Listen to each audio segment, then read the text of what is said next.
February the 8th is International Septuagint Day, and I want to encourage you to consider reading through a little bit of the Septuagint on and leading up to the 8th of February. So, let's talk about how to do that in this video. Let's get into it.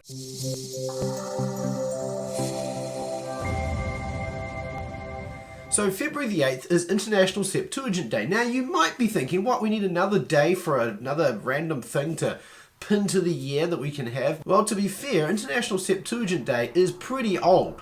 And now if you don't know what the Septuagint was, the Septuagint is essentially a translation of the Hebrew Old Testament. Now it was written around about the 3rd century BC, and there's a legend around how it came to be written, why it was called the Septuagint, and so on. Now I'm not going to go into those details here. You can find information about that in this video up here, which I created a little while ago, a few months ago, which explains the Septuagint in a lot more detail. Let's talk about the easiest starting point to get into for the Septuagint. Possibly the easiest way to get into the Greek translation or into the Septuagint in the period of time that we have is to simply go and get an English translation of the Septuagint. This is the English Septuagint, the Lexham English Septuagint, published by Lexham Press. Now Lexham Press, of course, is owned by the same organization, Faith Life, that also owns and publishes Logos Bible software, which means that if you have Logos Bible software, you already probably have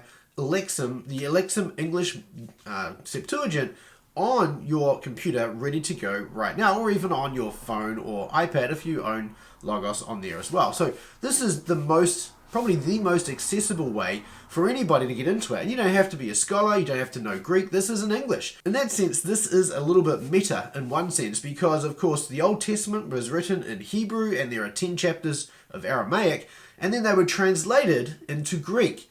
Now this, of course, is a translation from the Greek into English. So essentially this is a translation of a translation, which makes this a little bit meta in the sense that it's, additional to an already existing translation. So this is not ultimate if you want to get really close to the text and its meaning and some of the changes that you find there, but it is a really interesting take on it. And not only that, it's accessible, right? Anybody who can read pretty much in English can take this and pick it up and read it. And it's actually a really nice volume. You can see it's a nice, small, easily carried around volume, should you want to carry this around. It's not the kind of book you normally carry. You could take it to church, I guess, on February the 8th. If February the 8th is a church day, I don't think it is. I think it's a Monday. But nonetheless, you could take this to church or home group or whatever you wanted to do, and that would be very impressive. But this is just a nice English volume, right? So what we have here is inside, we can open it up, and you can see this is it's got nice wide margins. I always like that. It gives you the feeling of space, and if you want to, you can write in it. It's got sort of like headings in the margins as well, rather than in the main text, which I also really like. And the main text itself is actually very readable. The paper is quite thin, but again, it's not overly see-through. You can see a little bit through the page, but it's actually pretty nice. So I really like this. This is a very readable edition. And I've used this a couple of times for reading through little parts of the Septuagint, just to sort of get a flavour for how it was translated into English, really. Because most of the time, if I'm looking at the Septuagint, I'm going to be doing so in Greek. But nonetheless, this is a great book. And if you just want to get into a little bit of Greek and be a little bit nerdy and sort of get into the February the 8th thing, this International Septuagint Day, then this would be a good, solid starting point. Now, if you're interested in reading more detail about the Septuagint, but perhaps you want to stick with English for the moment, then a really good book on this is Invitation to the Septuagint by Karen Jobes and Boise Silva. Now, this is a book that's been out for a number of years. I think this is the second edition, so this has been out for a little while. It's pretty well respected in the scholarly community, and it's going to give you a bit of an overview of this is how I found out a lot about how the Septuagint came to be. But it's also going to talk in detail about the different what's called recensions of the Septuagint as well. All the different texts we have, where they came from, how we got them, how they're related to one another, how they're not related to one another, the significance of those different recensions. It's also going to talk about the scholarly tradition of how scholars have engaged with the Septuagint over the year, as well as, you know, its reception through history and some of those kinds of things as well. So this is a helpful book. This is really a scholarly book, an academic book. It's not designed for really the lay person who might be interested in the Lexham Septuagint, Lexham English Septuagint, but it is a helpful book to give you an overview. Now, if you were going to pick this up and you haven't done a lot of academic reading, well, you'd be able to understand it, but you might get a little bogged down in some of the chapters. So in that case, I would just pick the chapters you're interested in,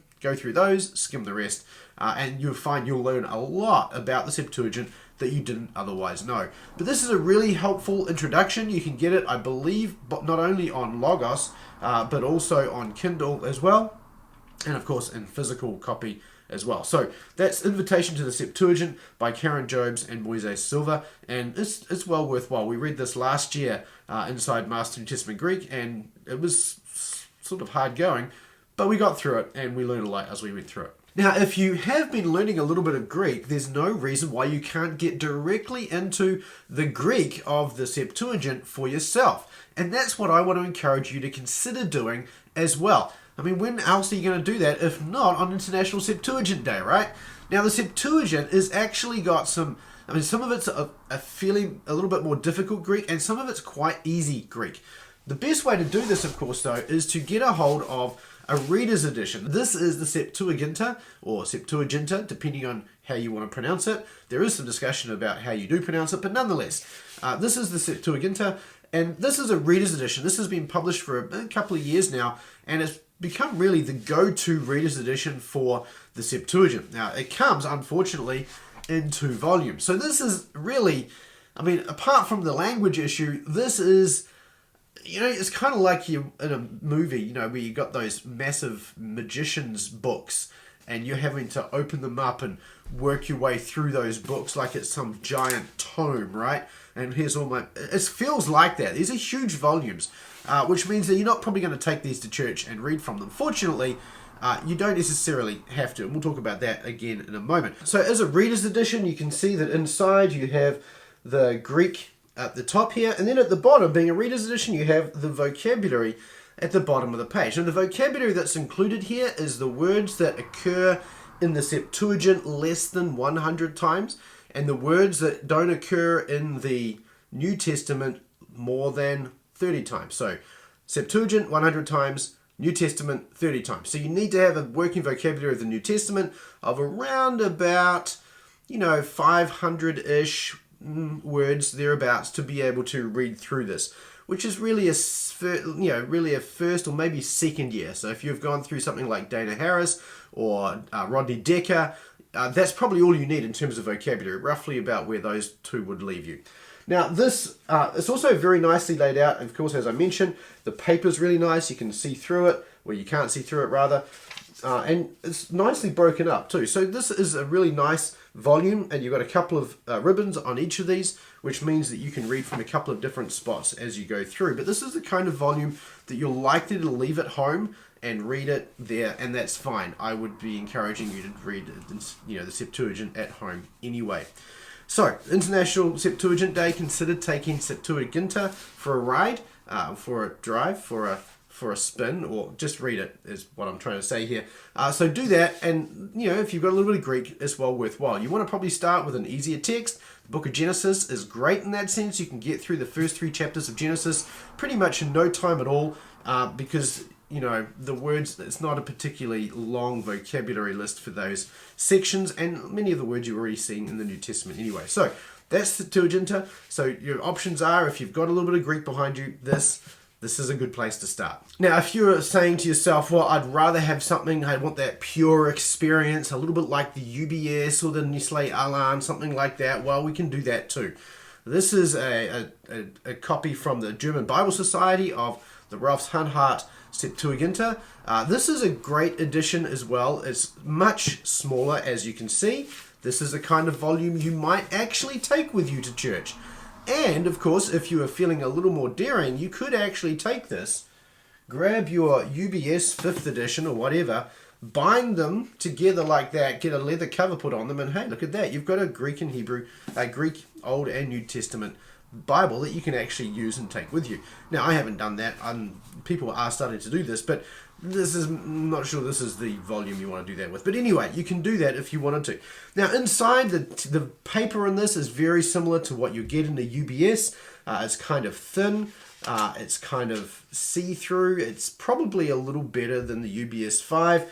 And the text inside is actually kind of small as well. But it's all in one volume, which is nice. And to boot, you have an apparatus. So if you were going to look through and use this one, then that's where something like the Invitation to the Septuagint is going to be really handy. Because if you want to know a little bit more about some of the text at the bottom of the page, well, this is going to tell you about how you got those different texts. So this is a good one to have with something else in combination.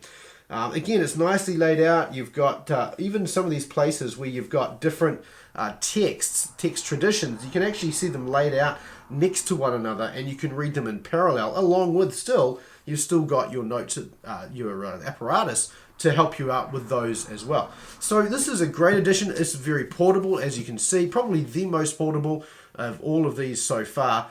But again, it's not in English, which means that if you do need vocabulary, well, you're just going to have to, get a piece of Bible software or something out and work it out that way, because this isn't going to have that available to you.